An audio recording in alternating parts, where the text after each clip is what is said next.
আসসালামু আলাইকুম রহমতুল্লাহি ওয়া বারাকাতুহু। সম্মানিত প্রিয় মুসলিম ভাই ও বোনেরা, আর ইসলামিক টিভির পক্ষ থেকে সকলকে জানাই আন্তরিক মোবারকবাদ। আজকে আপনাদের মাঝে আলোচনা করব 5 ওয়াক্ত নামাজের সময়সূচি, তাহাজ্জুদ সেহরির শেষ সময়, ইফতারের শেষ সময়, নামাজের নিষিদ্ধ অক্তসমূহ, সূর্যোদয় সূর্যাস্তের সময়সূচি এবং প্রত্যেকটা জেলা বিভাগগুলোর নামাজের সময়সূচিগুলো আপনাদের মাঝে আস্তে আস্তে তুলে ধরব।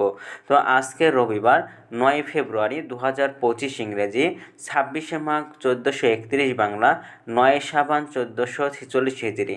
ঢাকা এবং পার্শ্ববর্তী এলাকার নামাজের সময়সূচি তুলে ধরছি। তারপরে অন্যান্য জেলা বিভাগগুলো নামাজের সময়সূচিগুলো আপনাদের মাঝে আজকে তুলে ধরব।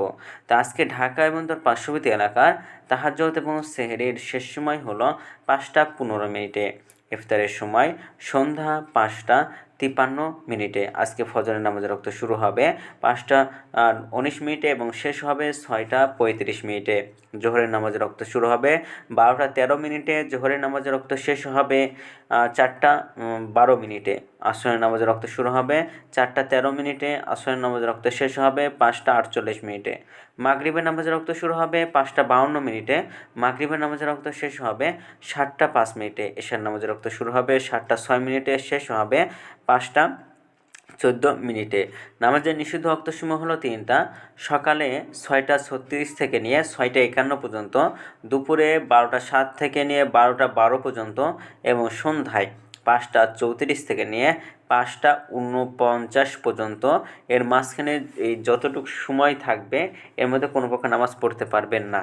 তো আজকে সূর্যাস্ত যাবে 5টা 48 মিনিটে এবং আজকে সূর্যোদয় হবে 6টা 36 মিনিটে।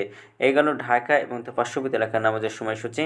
এখন আলোচনা করব বিভাগীয় শহরের জন্য উল্লিখিত সময়ের সঙ্গে।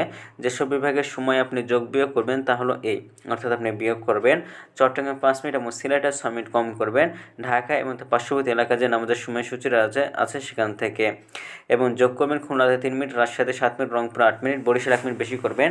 ঢাকা এবং তার পার্শ্ববর্তী এলাকায় যে নামাজের সময়সূচিটা রয়েছে সেখান থেকে কটা বিভাগে একটু বেশি করবেন। আজকের ভিডিওটি পর্যন্ত ছিল, আর এই সূত্রগুলো আমরা নিয়েছি ইসলামিক ফাউন্ডেশন থেকে। ভিডিওটি ভালো লাগলে অবশ্যই চ্যানেলটি সাবস্ক্রাইব করে পাশে থাকবেন। ধন্যবাদ সকলকে। আসসালামু আলাইকুম ওয়া রাহমাতুল্লাহ।